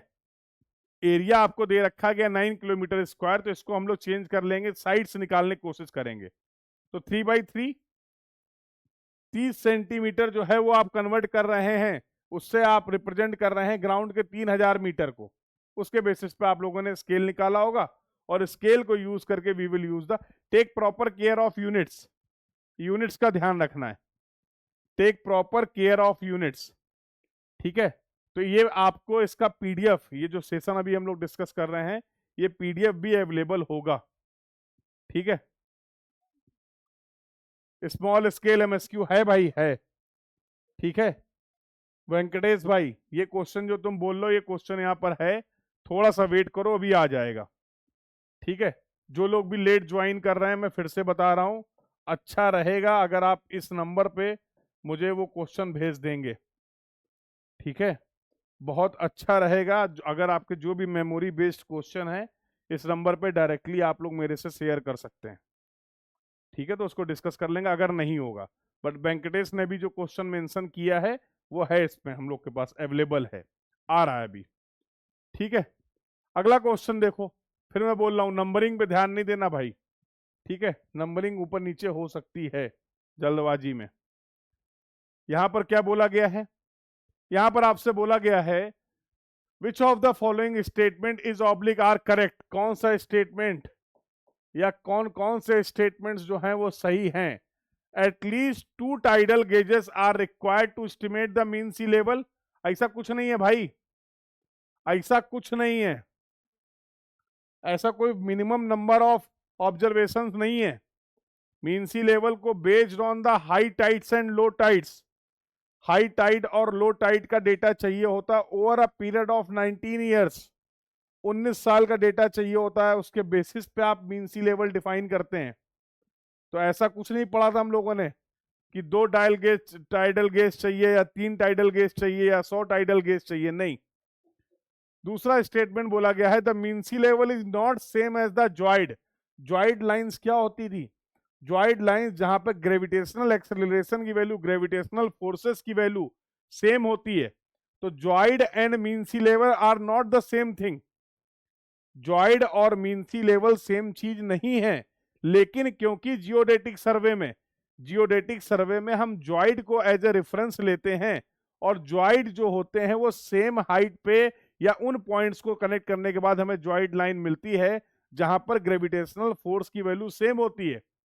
तो बाय डिफॉल्ट जब हम इस तरीके से रेफरेंस लेते हैं जॉइड को, तो इन आवर मेजरमेंट क्या देखने को हमें मिलता है, in our measurement we are considering the effect of the curvature of अर्थ।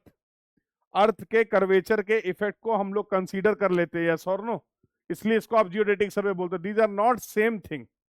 हाँ, पैरेलल होंगे एक दूसरे के, पैरेलल होंगे तो अप्रोक्सीमेशन में अगर बात करें तो इसको हम लोग सेम बोल सकते हैं। A joid is realized by taking the mean of the tidal gauge measurement at the point over a long period of greater than 1 year। हाँ, तो एग्जैक्टली अगर बात करें तो 19 साल का डेटा रिक्वायर्ड होता है मीन सी लेवल को डिफाइन करने के लिए। 19 साल का डेटा रिफाइन आपको कम से कम चाहिए, तो यहां पर ये इंफॉर्मेशन भी सफिशियंट नहीं है। The reference ellipsoid is always below the geoids. कैसे, गलत। तो मेरे हिसाब से इसमें केवल बी जो है बिल्कुल सही लग रहा है, तो we will go with the B, yes और no. Although this is the MSQ question, but we will go with the B. एक भी सही होता है और एक से सही भी, ज्यादा भी सही हो सकते हैं, ठीक है। तो जरूरी नहीं है कि एमएसक्यू है तो 2-3 ऑप्शन ही मार्क करने हैं, डिपेंड करता है क्या क्वेश्चन है क्या ऑप्शन है। डिस्कशन क्लियर है सभी को, सभी को डिस्कशन क्लियर है, यस और नो। तो आई होप सभी लोग को डिस्कशन क्लियर है। चले फिर आगे बातचीत किया जाए। Should be move further. तो अभी हम लोग के पास और क्वेश्चन है, और क्वेश्चन देख लेते हैं। बोला गया question which of the following is not a geometric method of map. Map का कौन सा जियोमेट्रिक मेथड नहीं है।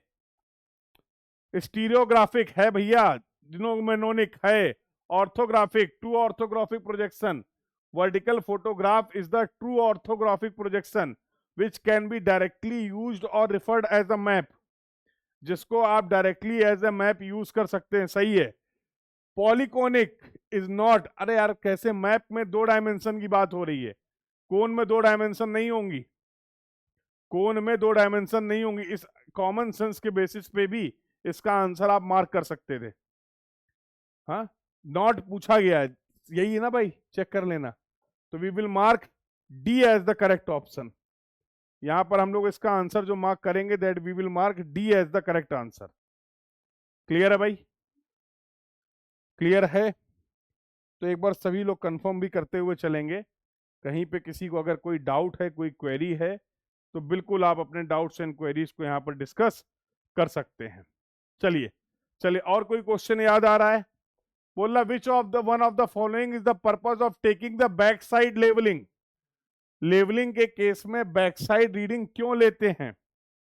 लेवलिंग जब आप करते हैं तो 3 तरीके की रीडिंग्स लेते हैं, back side reading, intermediate side reading और four side reading.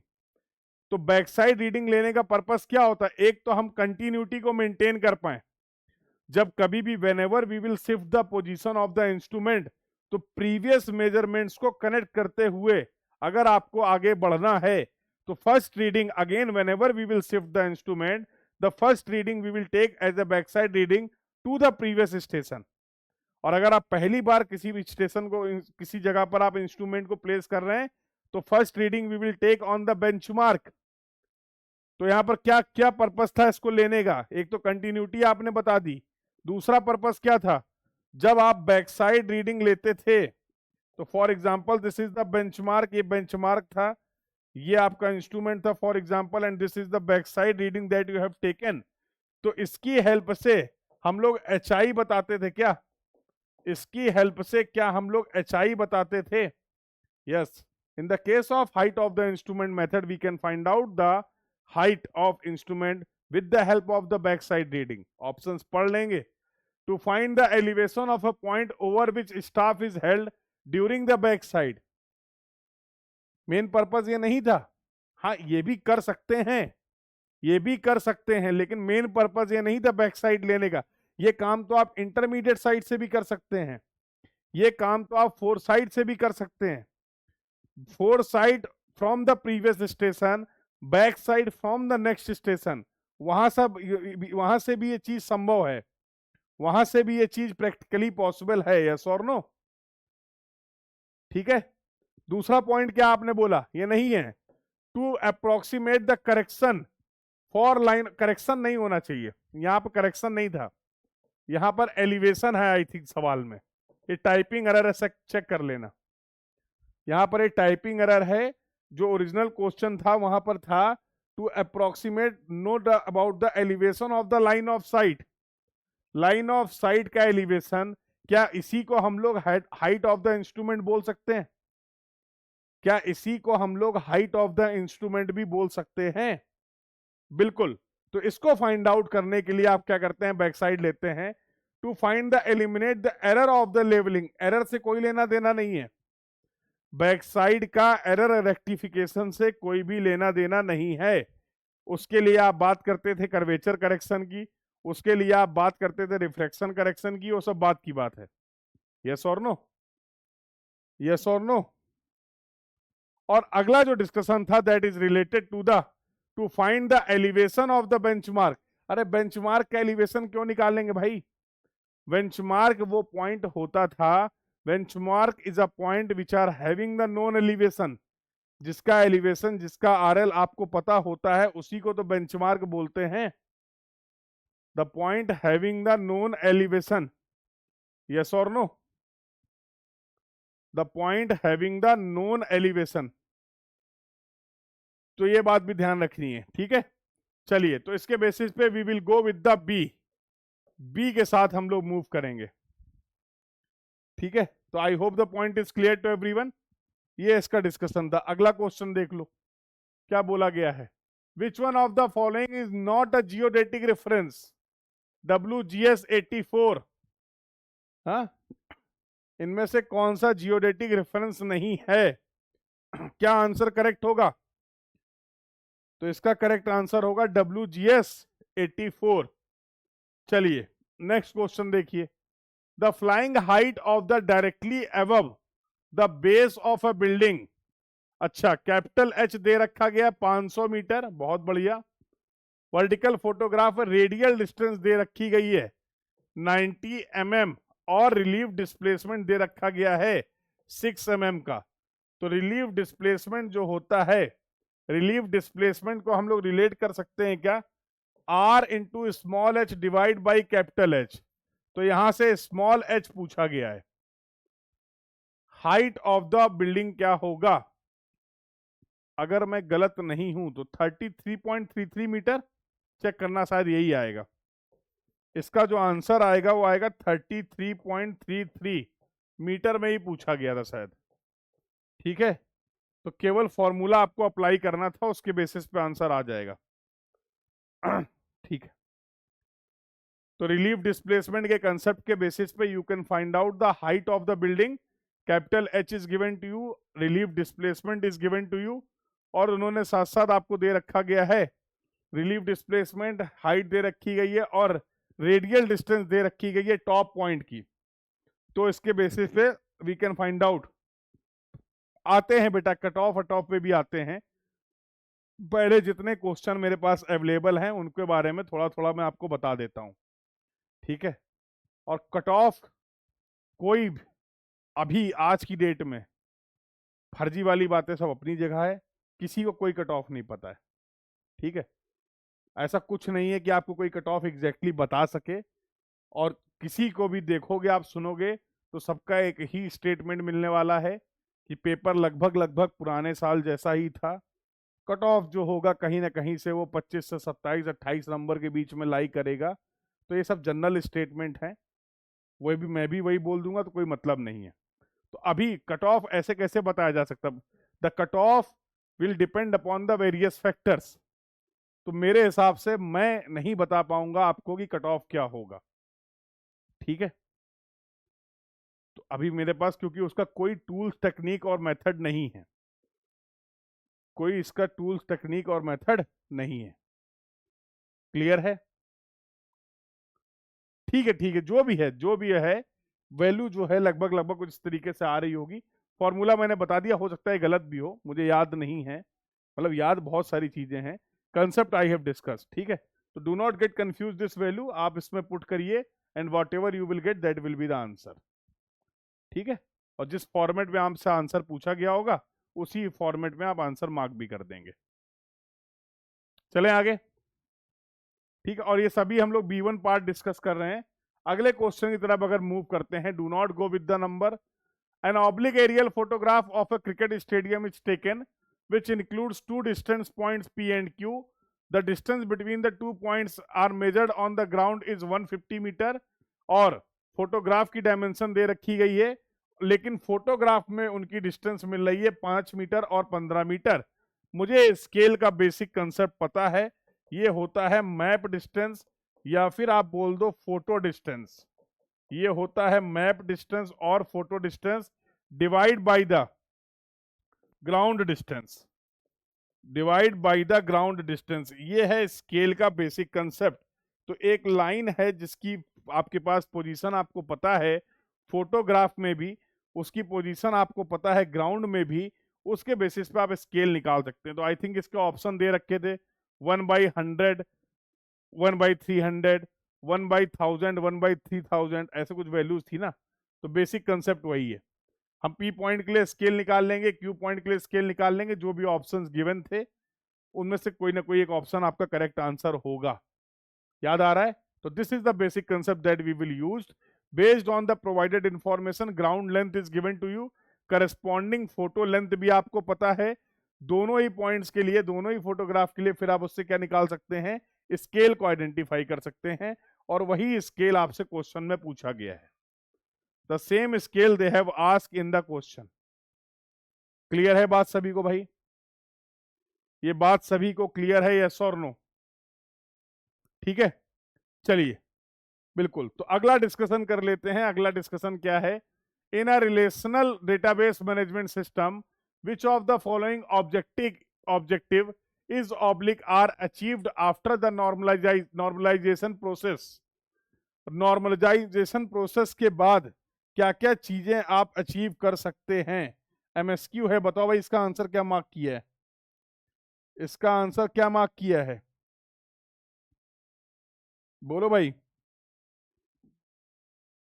B and सी, क्या बोलते हो?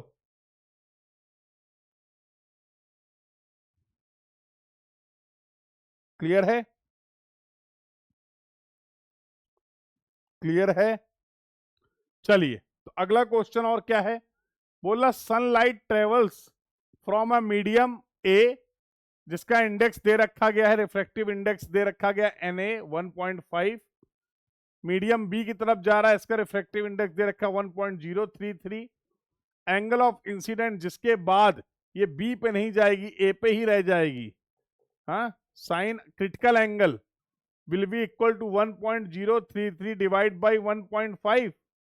यहां से निकाल लो एंगल, यहां से वो एंगल आप पता कर सकते हैं अगर एंगल इससे ज्यादा होगा, हाँ, in that case the ray will not move to into the medium B. यहां से critical angle of incident you can find out. यही किया होगा। जो भी आएगा, जो भी आएगा एक बार चेक कर लेना। क्लियर है भैया? अरे क्लियर है? चलें आगे। अगले क्वेश्चन की अगर बातचीत कर लेते हैं तो अगला क्वेश्चन ये था, नंबरिंग सब गलत है, नंबरिंग सब अलग अलग है। बोला digital elevation model with the vertical root mean square error is 2 metre. अगर 2 मीटर की एरर है, इसका मतलब क्या है? इसका मतलब क्या है? क्या क्या जजमेंट निकाल सकते हैं? The slope values more than 2 can not be derived from DEM. The average magnitude vertical error in DM is 2 metre. ये तो सही है। तो B, we will go with the B. हाँ,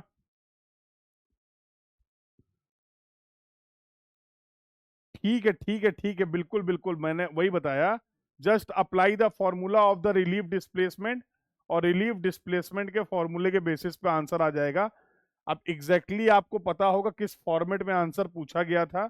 नियरेस्ट इंटीजर है तो ऑब्वियसली 33.33 आ रही है, we will go with the 34। Clear है? बाकी कुछ ना कुछ तो रहेगा ही रेंज वेंज। तो अब वो आप देख लेना, इसीलिए मैं बोल रहा हूं किस यूनिट में किस फॉर्मेट में आपसे आंसर पूछा गया है वो आप मार्क कर दीजिएगा। कंसेप्ट में डिस्कस कर रहा हूं, ठीक है?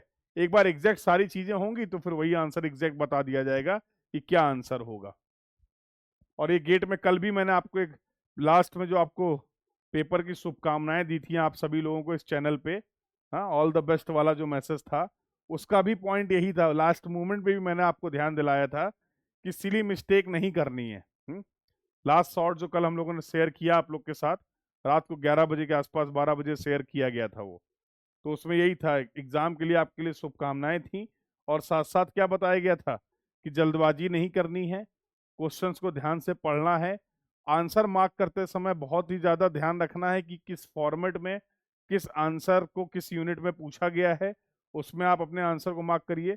फाइनल आंसर मार्क करने के पहले whatever your process you have followed, उसको आप क्या कर दीजिए, उसको एक बार फिर से रिकॉल कर लीजिए, देख कर ही आंसर मार्क करिए। हाँ, नहीं नहीं नहीं, अगर एमएसक्यू क्वेश्चन है बेटा, एमएसक्यू का मतलब होता है मल्टीपल सेलेक्ट क्वेश्चन। जो लोग नहीं जानते हैं, 3 तरीके के क्वेश्चन आपके गेट के एग्जाम में आते हैं। गेट के एग्जाम में 3 तरीके के क्वेश्चन आते हैं, आप सभी लोगों ने देखा होगा। एक होता है एमसीक्यू, एक होता है एमएसक्यू, और एक होता है एनएटी। एमसीक्यू का मतलब है मल्टीपल चॉइस क्वेश्चन, 4 ऑप्शन में से एक सही होगा, एक ही मार्क करना है। एमएसक्यू है 4 ऑप्शन दे रखे गए हैं, उनमें जितने भी सही हैं सभी को मार्क करना है। तो कई बार केवल एक भी हो सकता है, एक से ज्यादा भी हो सकते हैं, 2, 3 और कई बार चारों भी हो सकते हैं। ठीक है, that is known as the multiple select question. NAT में कोई भी ऑप्शन नहीं होगा, आप न्यूमेरिकल आंसर टाइप इसको बोलते हैं। आप क्वेश्चन डेटा के बेसिस पे सॉल्व करेंगे और जो भी आंसर आपका आएगा उसको रिक्वायर्ड फॉर्मेट में आपको आंसर प्रोवाइड करना होता है। मार्किंग सिस्टम की अगर बात करें तो इसमें एमसीक्यू में 1/3 निगेटिव मार्किंग होती है, 1/3 निगेटिव मार्किंग होगी। एमएसक्यू में कोई भी निगेटिव मार्किंग नहीं होती। If I talk about the negative marking, तो जिनको नहीं पता है आई होप उनके लिए ये भी यूजफुल रहेगा, मार्किंग पता चल जाएगा। और सिमिलरली एनएटी में भी मार्किंग निगेटिव नहीं होती है।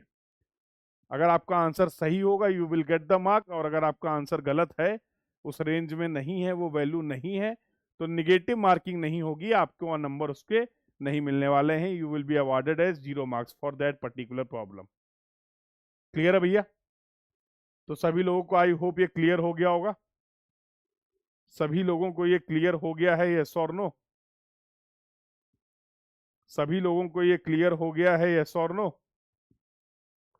चलिए, तो इसी के साथ आगे मूव कर लेते हैं और आगे मूव करते हैं नेक्स्ट क्वेश्चन में। क्या बोला गया है? A parallax bar can be used to measure. Parallax bar, ये भी कंसेप्ट हम लोगों ने डिस्कस किया था। पैरेलक्स बार की हेल्प से हम क्या मेजर करते हैं?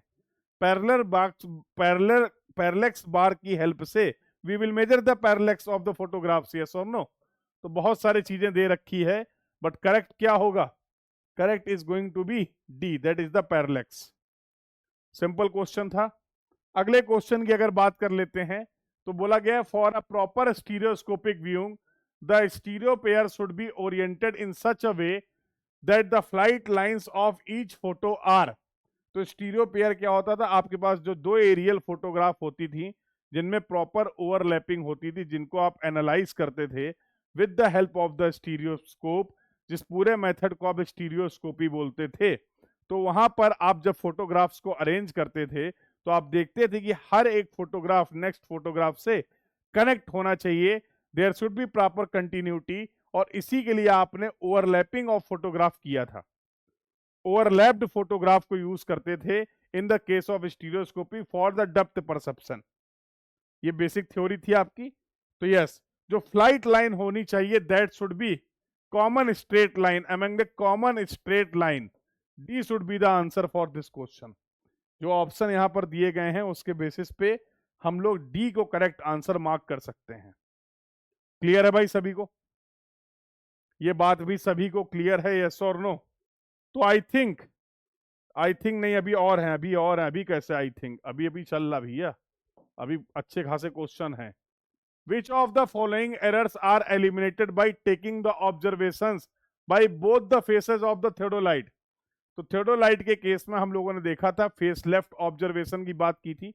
इंपॉर्टेंट टर्मिनोलॉजी हम लोग डिस्कस करते हैं। क्या होता है? हाँ, vertical axis of the theodolite, horizontal axis of the theodolite, horizontal plate, vertical plate, lower circle, upper circle, yes और no? Vernier scale, main scale का कंसेप्ट क्या होता है? किस स्क्रू से कौन सा मूवमेंट होगा? स्विंगिंग ऑफ टेलीस्कोप क्या होता है? ट्रांजिट ऑफ टेलीस्कोप क्या होता है?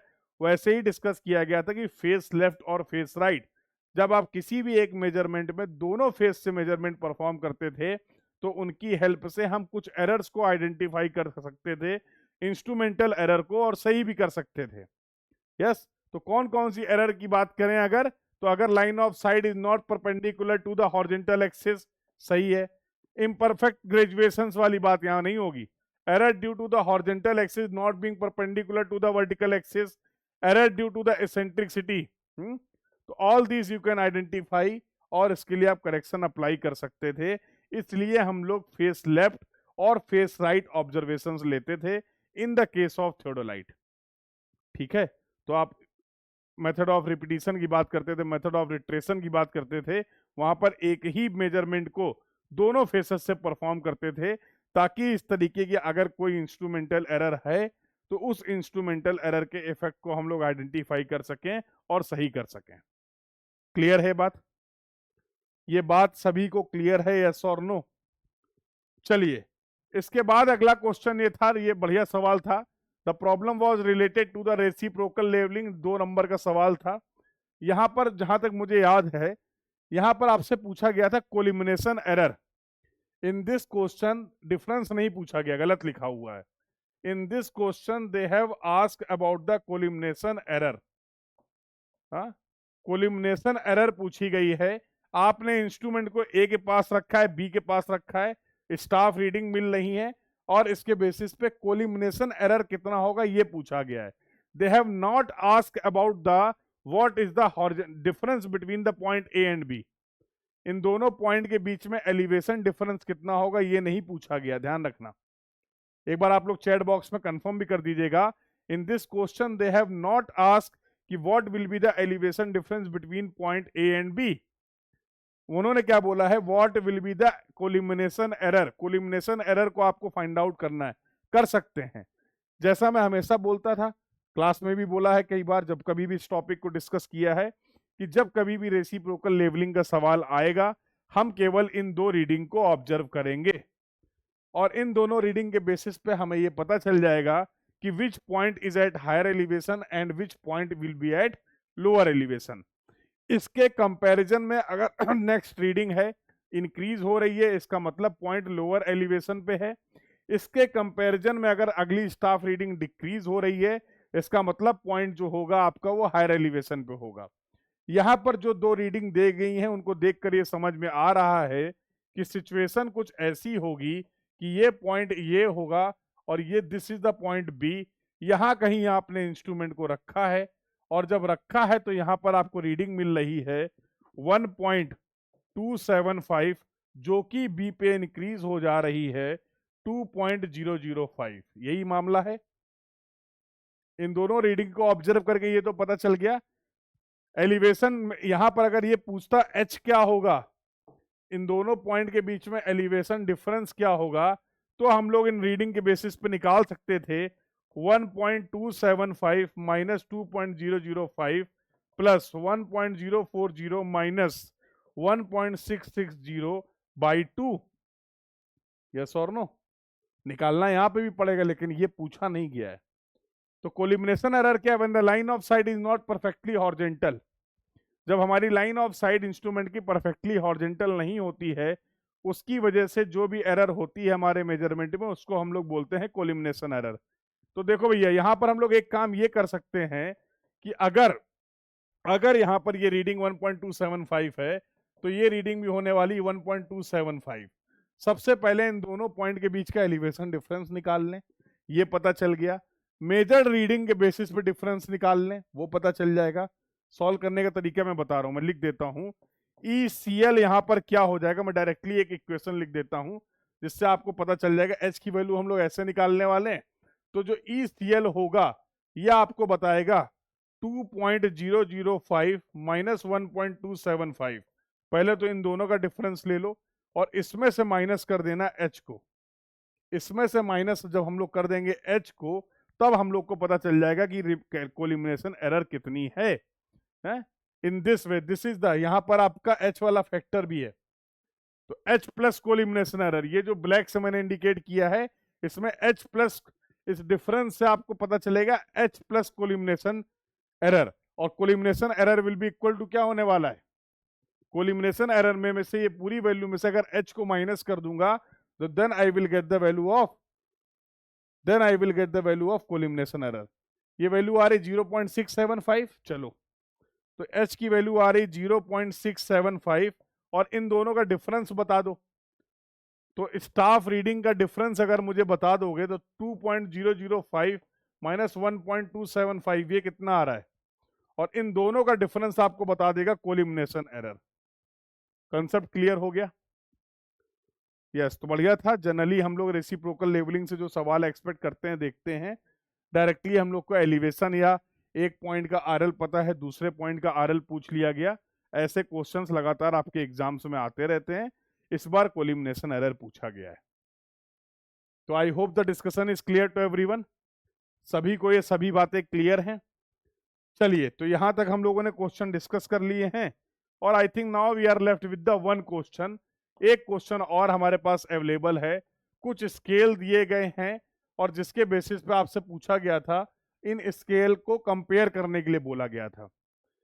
4 स्केल दे रखे गए, for example P, Q, R, S, और इनको आपको लार्जेस्ट स्केल, लार्जेस्ट और स्मॉल स्केल, लार्ज स्केल और स्मॉल स्केल पे कमेंट करना था।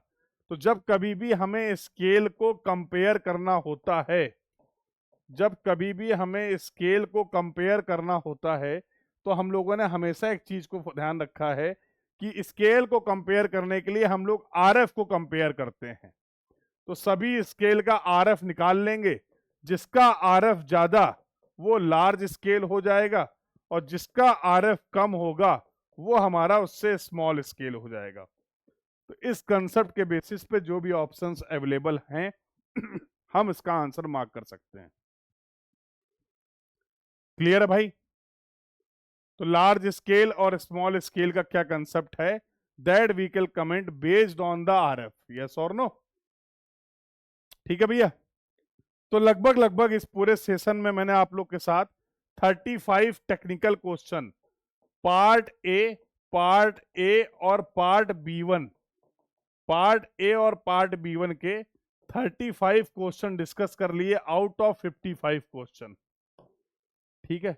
इसके अलावा किसी को कोई भी सवाल याद आता है इस सेशन के अलावा, जो क्वेश्चन मैंने यहाँ पे डिस्कस कर लिए, जो क्वेश्चन यहाँ पर हैं, उसके अलावा अगर कभी भी आपको कोई भी सवाल याद आता है, आप डिस्कस करना चाह रहे हैं, तो आप सभी लोग मेरे से इस नंबर पे डिस्कस कर सकते हैं। और अगर आप बाकी क्वेश्चंस भी भेज देंगे मेमोरी बेस्ड, तो बहुत अच्छा होने वाला है। ठीक है भाई, तो काफी हद तक आपको रिलैक्स हो गया होगा, आपको पता चल गया है कि जो आपके क्वेश्चंस आए थे उनका सॉल्यूशन क्या है। जो मेरे को समझ में आया, ठीक है, जो मैंने पेपर को एनालाइज किया, कि बहुत ज्यादा ऐसा वेरिएशन नहीं था, टॉपिक सब वैसे ही थे, क्वेश्चन अभी भी बहुत बेसिक थे। और आज से जब आप 5 साल बाद 7 साल बाद जियोमेट्रिक्स इंजीनियरिंग का पेपर देख रहे होंगे, तो मैं इस बात को बहुत गारंटी से बोल सकता हूं आप लोग के साथ कि ये पेपर आपको लगेगा पहले क्या ही पूछा जाता था। ठीक है, क्योंकि रिसेंटली एडेड पेपर है, बहुत अचानक से चीजें आपके सामने डिफिकल्ट नहीं आ रही हैं, तो बहुत सिस्टमेटिक वे में है। 30 नंबर के आसपास, 32 नंबर के आसपास कट ऑफ होना चाहिए। ठीक है, इसका कोई लॉजिक नहीं है, कोई मेरे पास इंफॉर्मेशन नहीं है, बस ऐसा लग रहा है तो मैंने बता दिया। ठीक है, बिकॉज फिर से मैं बोल रहा हूँ, कट ऑफ के लिए बहुत सारी चीजें रिक्वायर्ड है और वो इंफॉर्मेशन मेरे पास अवेलेबल नहीं है। ठीक है, तो मोर और लेस पेपर वैसा ही था जो मेरे को समझ में आया, और क्वेश्चंस का वेरिएशन जो था, एनएटी, एमसीक्यू, एमएसक्यू, वो भी कुछ उसी तरीके के थे। ठीक है, तो आई होप आप सभी लोगों के लिए, जियोमेट्रिक्स इंजीनियरिंग से जो लोग भी प्रिपेयर कर रहे हैं या आगे प्रिपेयर करेंगे, उन सभी लोगों के लिए ये डिस्कशन बहुत यूजफुल रहा होगा। यस और नो? तो I hope this discussion was useful for everyone. क्या बोलते हो? क्लियर है? तो पीवाईक्यू का ये इसका ये जो पीडीएफ है सेशन का, ये पीडीएफ मैं आप लोग के साथ शेयर कर दूंगा प्रेप हॉरिजन ऐप में। ठीक है, और बाकी एक अलग से डिस्कशन कर लेंगे। चलो, अगर आपकी इतनी इच्छा है तो बिल्कुल एक बार इससे रिलेटेड जो आपके डाउट्स एंड क्वेरीज हैं, उससे रिलेटेड एक बार अलग से डिस्कशन कर लेंगे कि क्या इसका एक्सपेक्टेड कट ऑफ हो सकता है, प्रीवियस ईयर की क्या कहानी है, तो that we will discuss, don't worry. तो ये सभी पीडीएफ आप लोग डाउनलोड कर लीजिएगा, और कुछ इंपॉर्टेंट इंफॉर्मेशन है वो भी मैं आप लोग के साथ शेयर कर देता हूँ। जो लोग भी सिविल इंजीनियरिंग के लिए पेपर देने वाले हैं नेक्स्ट वीक में, तो जियोमेट्रिक्स इंजीनियरिंग की बातें हो चुकी हैं, तो सिविल इंजीनियरिंग स्टूडेंट्स के लिए क्या इंपॉर्टेंट अपडेट है, इस पे बातचीत कर लेते हैं। तो सिविल इंजीनियरिंग स्टूडेंट के लिए अगर बात किया जाए, तो कल से स्टार्ट हो रहा है आपका, तो प्रेप हॉरिजन ऐप में आप सभी लोग के लिए एक बार इसको जरूर विजिट करिएगा। अब तक अगर आपने विजिट नहीं किया है, तो गेट के पीवाईक्यूज के मॉक टेस्ट अवेलेबल हैं, आप सभी उन मॉक टेस्ट को प्रैक्टिस कर सकते हैं, पार्टिसिपेट कर सकते हैं। Civil, geometrics, environmental engineering and science, और साथ साथ आर्किटेक्चर एंड प्लानिंग। आपको जाना है प्रेप हॉरिजन ऐप में, go to the test series section, और यहाँ पर आप इनको एक्सेस कर पाएंगे। और कल से आप यहाँ पर स्टार्ट कर रहे हैं, तो कल मॉर्निंग में सेशन स्टार्ट होने वाला है, जहां पर हम लोग गेट 2026 के लिए सिविल इंजीनियरिंग एस्पिरेंट्स के लिए अब उनका भी साथ दिया जाएगा। हाँ, सभी सिविल इंजीनियरिंग स्टूडेंट्स के लिए। तो सिविल इंजीनियरिंग के स्टूडेंट्स के लिए क्या इंपॉर्टेंट अपडेट है, पूरा ट्रांसपोर्टेशन इंजीनियरिंग, जिसका वेटेज लगभग 10 नंबर का है आपके गेट एग्जाम में। इसके बाद हम लोग बातचीत कर रहे होंगे सर्वेइंग की। ठीक है, तो सर्वेइंग का कंप्लीट रिवीजन, सारे इंपॉर्टेंट टॉपिक का revision GATE exam point of view से, कंसेप्ट प्लस न्यूमेरिकल, यहां पर हम लोग डिस्कस करने वाले हैं।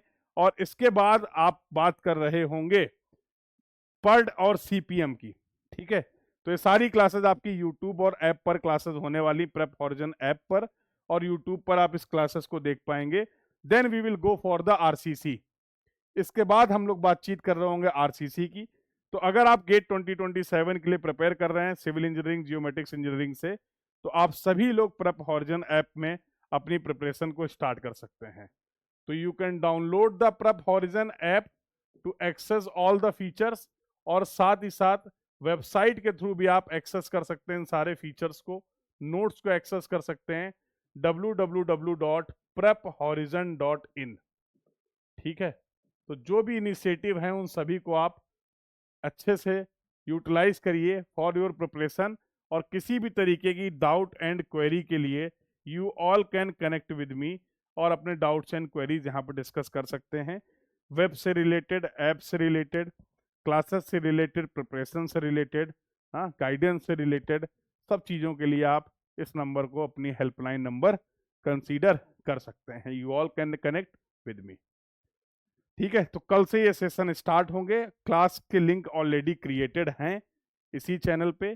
तो जितने भी नए लोग हैं, जो लोग भी अभी तक कनेक्टेड नहीं थे, वो सभी लोग इस चैनल को सब्सक्राइब कर लेंगे और ऐप को डाउनलोड कर लेंगे, ताकि फ्यूचर के जो भी इनिशिएटिव प्लान किए जाएं वो आप तक पहुंच पाएं। और साथ ही साथ जरूर मुझे इन्फॉर्म करिए, जरूर मुझे बताइए कमेंट बॉक्स में, वीडियो के कमेंट बॉक्स में जरूर कमेंट करिए कि इन सभी इनिशिएटिव से, इन सभी सेशन से अगर आपको बेनिफिट हो रहा है तो do let me know in the comment box.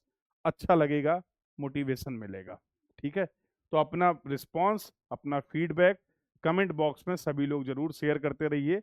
Live में है तो भी शेयर कर सकते हैं, और जो बाद में इसको रिकॉर्डेड देखेंगे, आपकी प्रिपरेशन को इम्प्रूव करने के लिए अगर ये सारी चीज़ें यूजफुल हैं आपके लिए, तो कमेंट बॉक्स में मुझ तक अपने मैसेज, अपने जज्बात, अपने विचार जरूर पहुंचाते रहिए।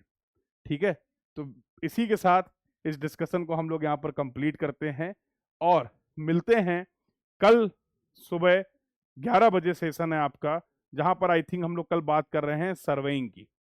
तो complete surveying discussion will be there.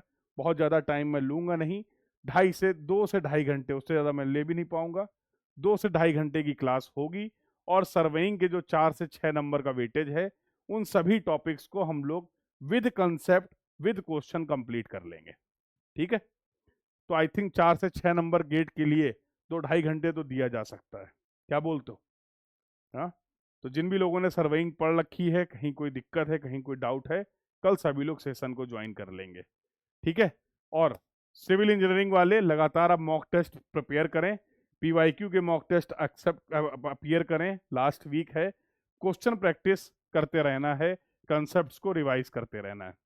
इसी के साथ इस डिस्कशन को यहाँ पर करते हैं कंप्लीट। मिलते हैं कल की क्लास में, जहाँ पर हम लोग बातचीत कर रहे होंगे सर्वेइंग के बारे में। तो do join the class tomorrow at 11 AM on the same channel, that is Kshitij Sachan. ठीक है, टेलीग्राम ग्रुप में भी आप लोग सभी लोग मेरे साथ कनेक्ट हो सकते हैं। तो टेलीग्राम ग्रुप में कनेक्ट होने के लिए आपको सर्च करना है टेलीग्राम में क्षितिज सचान AIR30। तो जैसे ही आप इसको टाइप करेंगे, you will get a group, एक आपको ग्रुप मिल जाएगा और यहाँ पर आप इस ग्रुप को ज्वाइन कर सकते हैं सभी क्लासेस के अपडेट के लिए। So this was all about for this class. हाँ, सेशन को लाइक करते रहिए, शेयर करते रहिए, ज़्यादा से ज़्यादा लोगों तक पहुँचाते रहिए, और अपने रिस्पॉन्स, हाँ, अपनी लर्निंग एक्सपीरियंसेस कमेंट बॉक्स में जरूर शेयर करते रहिए। This was all about for this class. Thank you everyone, keep learning. Thank you.